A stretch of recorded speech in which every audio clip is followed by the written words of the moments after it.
Well, I thought I'd give everyone a tour of the house we're staying at here in Tokyo. Some very different architecture than what we see in the US for sure.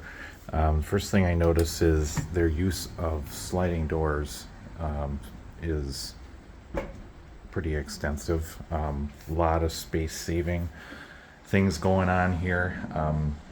Like a lot of things in Tokyo, it's a lot of tight spaces. Um, as you can see, the bathroom here,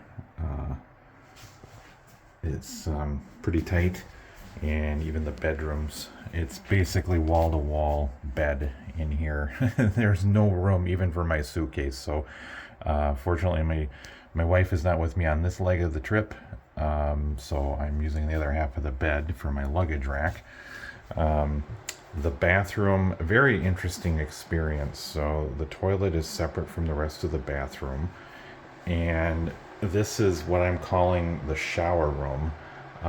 So this is really different. This entire room is like a wet room.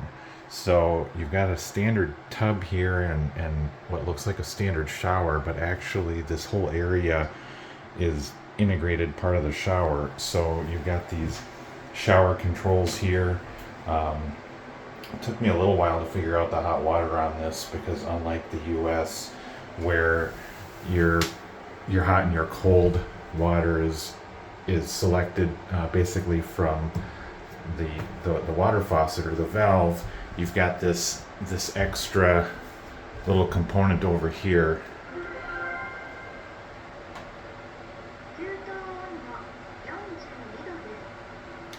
So that's the hot water heater, and that cute little message that comes on basically said the water temperature is 42 degrees Celsius. So that's where you select your hot water temperature, and then basically the valves here, it's on off, and then you've got this selection here. So I haven't quite figured out what the purpose of that is. You've got what looks like a bench, but it's not. I don't think it's a bench. It's not. Doesn't seem strong enough to sit on. Um, so there's the control for the shower, and then if you go the other way, then the water comes out like a spigot. So I'm not really sure what that's for. Maybe it's a foot wash. Maybe if somebody watching knows what that's for, they can explain it to me. And then you've also got this integrated ventilation system, so that's controlled here on this control panel. And roughly translated here, you've got like heating and ventilation and cool air, so you can select different, um, I guess, climate controls there. The washer dryer is interesting. This is an all-in-one, so it's both the washer and the dryer. Unlike the US, where we traditionally have two separate units. Now, in the US, interestingly enough, I am starting to see some all-in-one units becoming available, and in some respects, they're really cool because they're ventless, usually heat pump systems, so they're really efficient.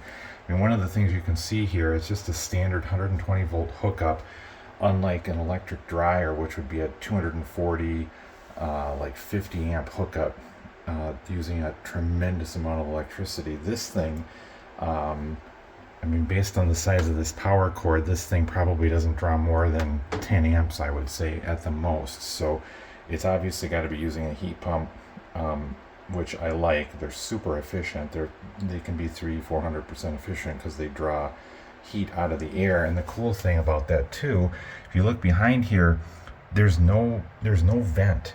So normally on a dryer, you would see this, um, 4-inch vent pipe coming out of there to vent the hot air. This basically just recycles the heat, which is really cool. The reviews that I've seen, at least on the units in the States, is they still have a little bit of work to do. They get clogged with lint pretty commonly. That seems to be the biggest complaint. Now, here, Japan, they've probably been doing this a little bit longer than we have in the States, so they've maybe perfected that. It'll be interesting to see the next few years how that technology develops. But it is pretty cool to see that. Um, and the sink here, again, everything in Tokyo just seems to be kind of tight space. So you don't have a lot of countertop space, which makes it tricky as a short-term rental. Um, Transient guests, you bring all your toiletries with, and you do have a medicine cabinet up here, but even this, you can see it's just really tight. There's not a lot of depth here at all. So trying to get a lot of your toiletry items, personal care items in there, not a lot of space. And this is actually the circuit breaker box, very different than what I'm used to seeing in the US. But I mean, it's certainly neat and clean. I'm not sure how you'd add any I guess you wouldn't add any additional circuits without ripping apart this wall. Another interesting thing here, we've got this hatch in the floor, which I thought maybe this was like utility access or something, but it's not. It appears to be, I don't know, a storage bin of some type. Maybe this is a false bottom. Maybe there's something underneath the floor here that you can access, but I'm not gonna take that all apart. Obviously, the waistline for the washing machine goes under the floor, so there's obviously some kind of utilities under the floor here. I'd love to see what's going on under there, but obviously not going to tear into that. Moving on to the kitchen, kind of interesting space-saving stuff here too. Very narrow stairs, spiral staircase.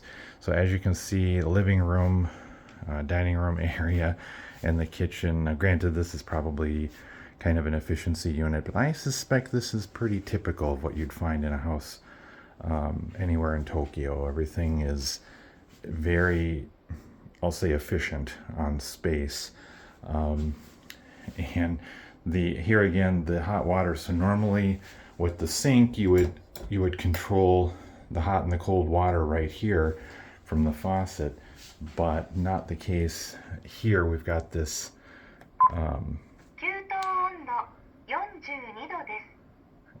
so I believe translated that says the water temperature is 42 degrees Celsius. And then we've got this unit on the side here, which I haven't quite figured out what this does, but I believe it's somehow tied in with the hot water system, because when I do that, it's there might be a small storage tank. It's maybe preheating the water. I'm not quite sure, but it does seem to be hot water on demand, which is cool. That's efficient. I like that. I'm not quite sure where the heater is. I looked underneath here, and it looks like there's obviously got to be a heater under there somewhere. We got a hot and a cold. So I guess it is mixing hot and cold water like you would traditionally do in a faucet, but obviously the heater is controlled from that touch panel. Yeah, as you can see, just pretty tight on space, not a lot of extra space. And even out on the balcony, probably not going to be able to see much because it's 5 in the morning here.